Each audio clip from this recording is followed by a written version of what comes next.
کہ ہم کو ادھر ہی آنا پڑے گا کہ خلافت مقصد پہلے بھی چلا، اور جتنے طاغوت ہے جب تھے درمیان میں آئی آج کی طاغوت. جیسے آپ مثال کے طور پر بول سکتے ہیں اپنے 2% نارنگی زعفرانی طاغوت جو گجرات میں ہے، جو دلی میں ہے، جو مختلف ریاستوں میں آ گئے. تو اب یہ ہے ہمارا مقابلہ ان سے، 2% طاغوت یہودیوں کے بھائی. تو یہودیوں کے بھائیوں سے ہمارا مقابلہ ہے کہ یہ وہ طاغوت ہے کہ جو خلافت کو روکنا چاہتا. ان کو معلوم ہے خلافت کی اہمیت، یہودیوں کو معلوم ہے خلافت کی اہمیت. یہودیوں کو معلوم ہے کہ اگر ان کے پاس یہ چیز واضح ہو گئی کہ خلافت کیا ہے، شہادت کیا ہے، اور خلافت اور شہادت کے لیے کیا یہ کس حد تک یہ جا سکتے ہیں اور ہمارا حل اس وقت کیا ہوگا، تو آپ دیکھیے وہ ہم سے زیادہ جانتے ہیں، ہم سے زیادہ. اس لیے ہم کو بکھیرتے ہیں، توڑتے ہیں، ٹکڑے بناتے ہیں، ان گنت نت نئی مختلف سازشیں اس کے لیے کرتے رہتے ہیں. تو دیکھیے ہمارا مقصد اب یہ ہونا چاہیے کہ ہم میں سے جو جتنے بھی بدھی جیوی ہے، جس طرح کے بھی سوچ رکھنے والے، پڑھنے والے، لکھنے والے، مختلف زبانیں جاننے والے، یا اپنے اپنے فیلڈ میں ہم کو اپنا پارٹ پلے کرنا پڑے گا، اپنا یوگدان دینا پڑے گا کہ آپ اس خلافت کو، اس صاف ستھری نکری خلافت کو، اس شہادت کو لانے کے لیے اب ہم کیا کر سکتے ہیں، کیونکہ ہم سب شاہد ہیں، ہم سب کو شہادت دینی ہے. اور یہاں ایک اور ایک حدیث یاد کیجیے، بخاری کی، غالباً مسلم میں بھی ہے.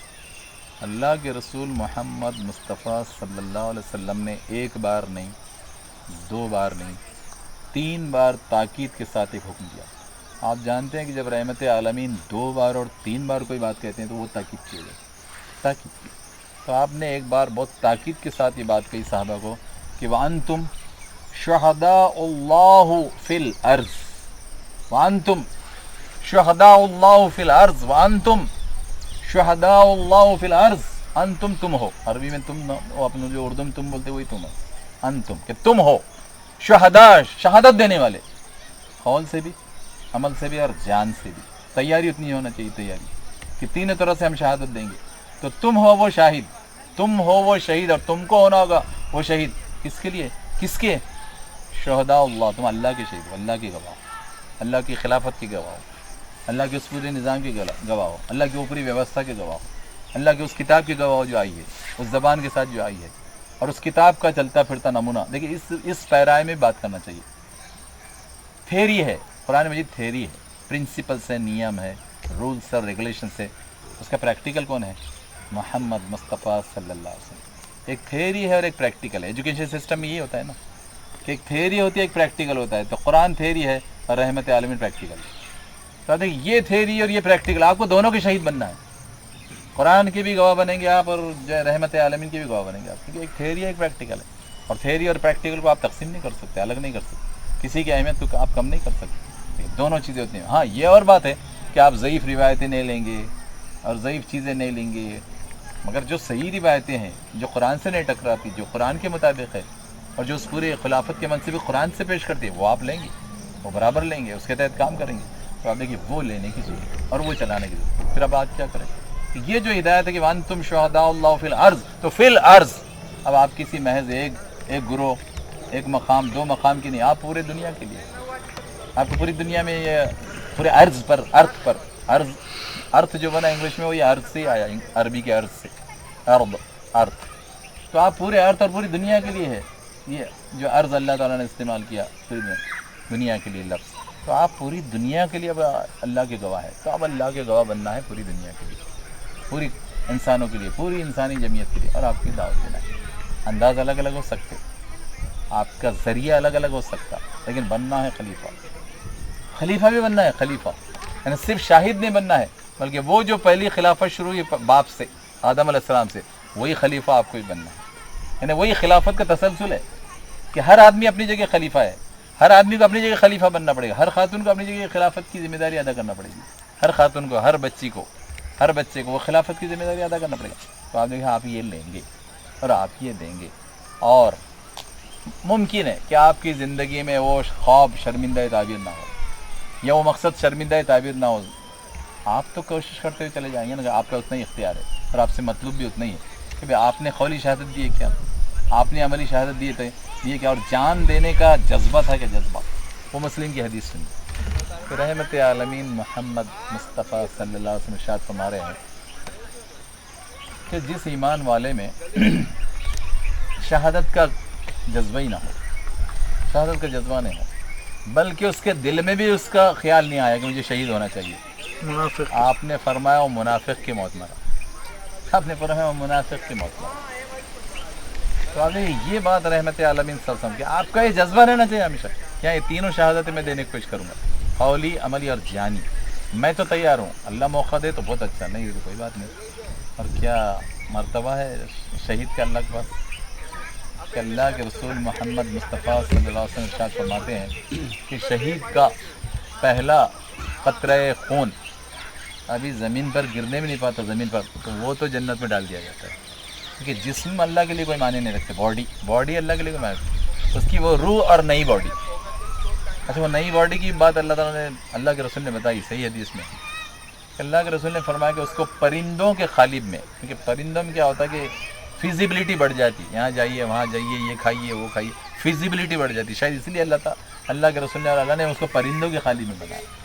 تو اللہ کے رسول نے فرمایا کہ جب ایک آدمی شہید ہو جاتا ہے تو اللہ تعالیٰ اس کو پرندوں کے قالب میں جنت میں ڈال دیتا ہے، اور اس کو کہتا ہے کہ جہاں چاہتا ہے جا، کھا پی رہے، اور پھر ایسی اس کے لیے وہاں اس کے لیے جھومر ہے، جھومر، وہ خندلے کہا جاتا ہے لیکن وہ خندل سے اچھا تصور نہیں آتا، تو ایسے جھومر ہے اس کے لیے کہ جس پر وہ رات میں وہاں آرام کرے گا، وہاں رات دن کا تصور نہیں، وہاں وہ آرام کرے گا اور جناب پھر کھاتا پھرے گا۔